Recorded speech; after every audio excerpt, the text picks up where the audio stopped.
I'm Fiona, and I'm going to talk a bit about the balancing postures.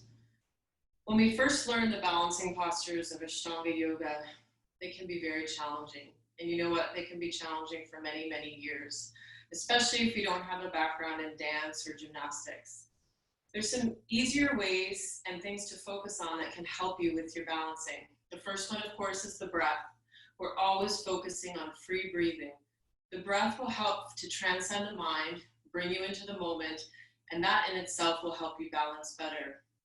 The other focal point that's important is drishti, or our gazing point. Always have a drishti, something you're looking at. And then there's some tricks we can do to really learn how to use our foundations, which is our mula bandha, and in this case, also our feet. How do we really stay connected to our feet? So let's look at Uttita Hasta Padangusthasana, which you may know is this pose where we fold forward for 5. We inhale, stand tall. We take our leg to the side for 5. We inhale again to center. We exhale, fold. Then we inhale, stand tall. And then we hold our waist for 5 before we lower back down. Now, first of all, this requires an enormous amount of flexibility. So start slowly. And don't overdo it. If you're having just problems balancing, let's start by bending our knees. So come to a standing pose like me, bend your knees. Variation 1 is just to lift the right leg up. If that's too much, just point the toes on the floor. If you can lift it, just find your place. Exhale, lower, inhale, straighten. Keep pressing through the big toe and little toe of your left foot. Inhale up, exhale down. Inhale up, exhale down. Do this a few times and really focus on not losing the connection in the big toe. That big toe line draws up through the inner ankle, inner knee, inner thigh, and it creates an automatic lift into your pelvic floor, mula bandha. We're still exhaling, lowering, inhaling, lifting.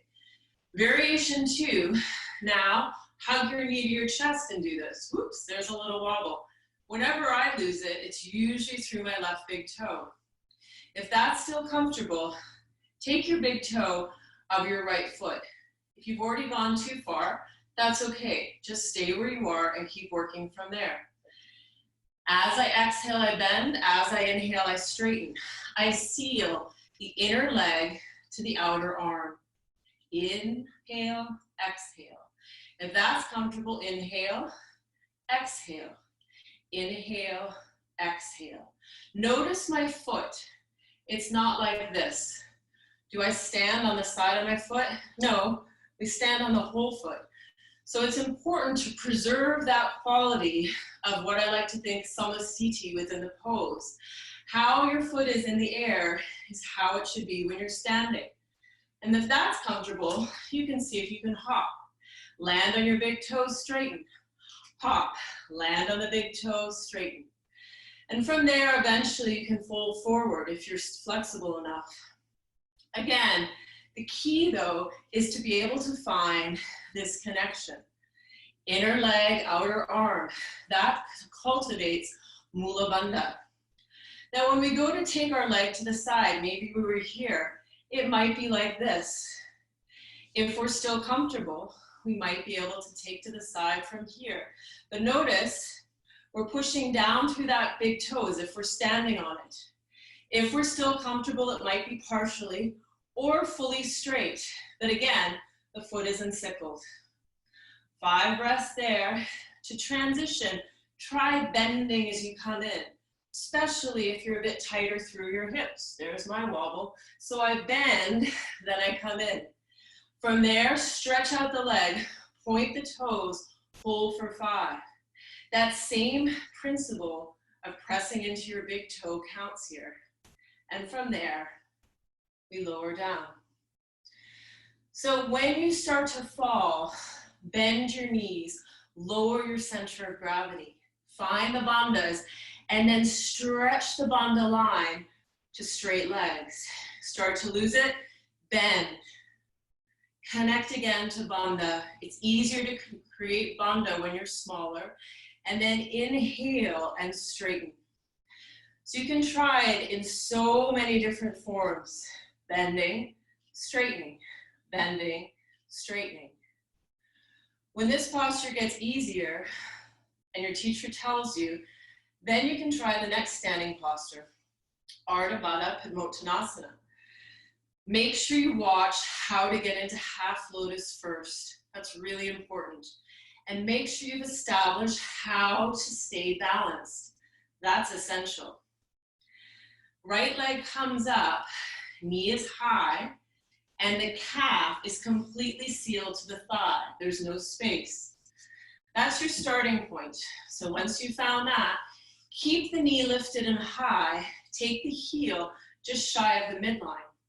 Now notice where my heel is. It's right here. If I let my knee drop, notice how my foot drops as well. And then when I go to bind, oh, it's a really long reach. I can hardly get to it. However, if, as I go across, and maybe this is your stopping point, and if it is, maybe this is your stopping point, that's fine. Find your place. If you're flexible enough and steady enough, you'll find that from here, if you keep your knee lifted, heel high, you can lift your elbow up. We do this in the Marichasanas later, and bring it around to catch on to your big toe. Once you have your big toe, then you can gradually let the knee descend. And if you're comfortable, you can exhale and fold forward. Fold your head down, shin to shin. Notice my arm isn't locked, elbow is bent and gathered in. Hold for 5. 5th exhale, look in. Inhale, look up, bend your knees subtly, and then inhale and come up. And exhale, release. What if that's too hard? There's no way that's happening. Let's look at the other side. This is your starting point, kind of like we did in Utthita Hasta Padangusthasana. This might be it. If you're still comfortable and you can seal the calf to the thigh, work the half lotus. This might also be it, and that's fine. Make sure you're not sickling your foot.